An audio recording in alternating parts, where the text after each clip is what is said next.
Okay, so today I'm looking at my collage journal and I'm trying to decide if there is one of these collages that I really like the composition of. So I've been looking and looking, and I kept coming back to this page and going, no, I don't like the colors, I don't like the colors, I don't like the colors. But what I do like, I hate this paper. I don't know why I made this paper, and when I made it, I don't know why I used it, but you know, whenever I did that a couple of weeks ago, I did like it, so there you go. I don't like the colors on this page, but I do like the composition of this particular grid square. I like having the pattern here next to a solid area, which is mostly just very, very lightly textured. I like this little light bit that's quite plain as well, a little bit more intense in the center. Really like the line, so I like the addition of the line of paint, which is, it's quite structural. It's Sennelier abstract paint, so it's a heavy body. And I like that addition to this collage. So even though I don't like the overall colors, I like the composition of this particular one. So what I'm going to do is try to take that composition and use it on a larger piece of collage. I don't like working in singles, so I'm probably going to work on, I think, 4 different collages, and they will be approximately 8 by 8 inches each. These are 4 by 4 squares.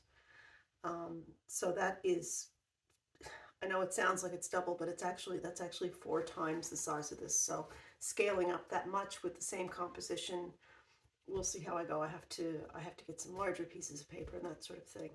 Now I said I don't like the colors, so I'm not going to use these colors. The first thing I'm going to do is go to my stash, and I'm going to find the pattern papers that I like. So I'm going to find 4 different pattern papers. I don't know what the color is going to be yet. I'm going to wait until it catches me, and then I'm going to find some lighter papers and some darker papers.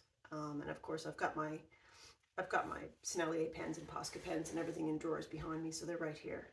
So I'll just stop the video while I go and I pick out my papers and for my stash, and I have a considerable stash of papers, so it could take a while.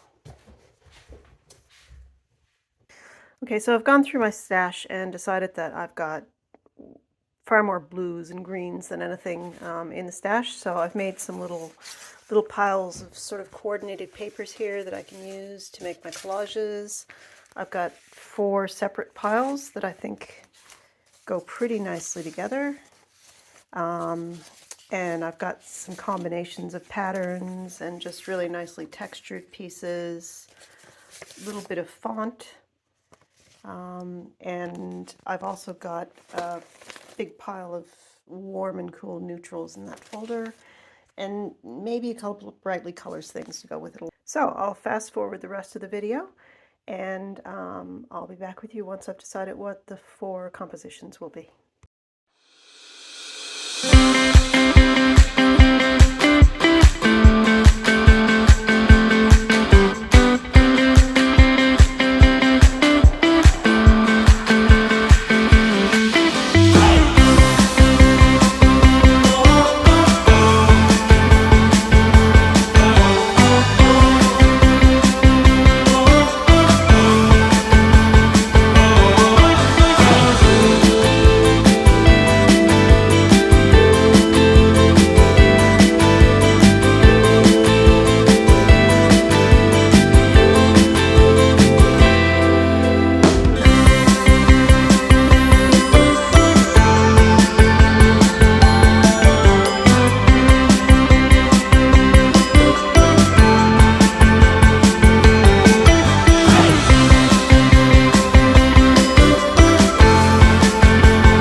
Okay, so I've got my 4 compositions chosen, the major elements of them anyway. Each of them has 3 pieces of paper with varying patterns and textures and contrasts in color and value. So I think I've got my major bits picked out. Now what I have to do, and obviously they're similar in composition to the one that I liked earlier, but not exactly the same, and they don't all even look the same with themselves. They're slightly different. So I'll glue the major pieces down, and then I'll decide if they need a bit more embellishment, but this is just a starting point. I may even change them along the way as I go.